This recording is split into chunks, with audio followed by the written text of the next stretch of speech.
ITR ભરવું અને તેની પ્રક્રિયા, ITR filing and its process. કોઈ પણ વ્યક્તિ અને વ્યવસાય વાર્ષિક કેટલી કમાણી કરી એનો હિસાબ સરકારને આપવો ફરજિયાત છે.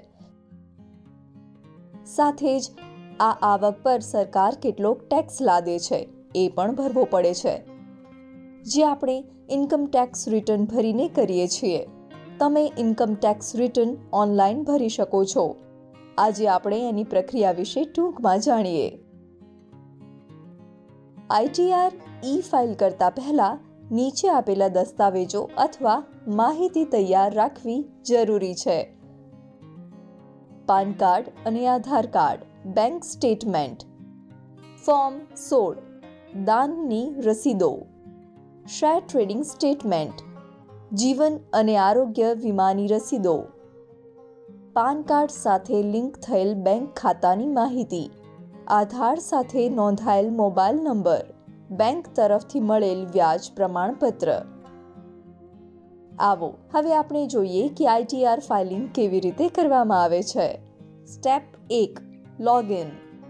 સૌપ્રથમ સત્તાવાર આવકવેરા ઈ ફાઇલિંગ વેબસાઇટ www.incometax.gov.in ઉપર જાઓ અને લોગિન ઉપર ક્લિક કરો. ત્યારબાદ યુઝર આઈડીમાં પોતાનો પાન કાર્ડ નંબર દાખલ કરો. કન્ટિન્યુ પર ક્લિક કરો. સુરક્ષા સંદેશ તપાસો. પોતાનો પાસવર્ડ નાખો અને કન્ટિન્યુ પર ક્લિક કરો.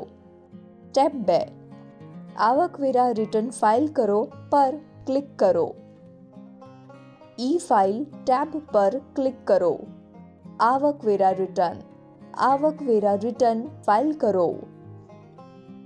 સ્ટેપ 3, સાચું મૂલ્યાંકન વર્ષ પસંદ કરો. જો તમે નાણાકીય વર્ષ 2023-24 માટે અરજી કરી રહ્યા છો તો મૂલ્યાંકન વર્ષ તરીકે AY 2024-25 પસંદ કરો અને ફાઇલિંગનો મોડ ઓનલાઈન તરીકે પસંદ કરો.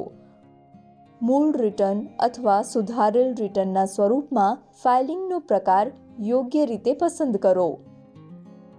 સ્ટેપ 4, ફાઇલિંગ સ્થિતિ પસંદ કરો. તમને લાગુ પડતી ફાઇલિંગ સ્થિતિ પસંદ કરો. વ્યક્તિ, HUF અથવા અન્ય. સ્ટેપ 5, આઈટીઆર પ્રકાર પસંદ કરો. હવે આઈટીઆર પ્રકારની પસંદગી કરો. ટેક્સ પેયરે પહેલા એ સુનિશ્ચિત કરવું જરૂરી છે કે તેમને રિટર્ન ફાઇલ કરતા પહેલા કયું આઈટીઆર ફોર્મ ભરવાનું છે. કુલ 7 આઈટીઆર ફોર્મ ઉપલબ્ધ છે, જેમાં આઈટીઆર 1 થી 4 વ્યક્તિઓ અને HUF એટલે કે હિન્દુ અનડિવાઇડેડ ફેમિલી માટે અમલ થાય છે. ઉદાહરણ તરીકે, વ્યક્તિઓ અને HUF માટે વ્યાપાર અથવા વ્યવસાયથી આવક ન થવા ઉપર પરંતુ મૂડી ઉપર લાભ થાય તો આઈટીઆર 2 નો ઉપયોગ કરી શકાય છે. સ્ટેપ 6, આઈટીઆર ફાઇલ કરવાનું કારણ પસંદ કરો. આમાં તમને તમારું રિટર્ન ભરવાનું કારણ જણાવવા માટે કહેવામાં આવશે.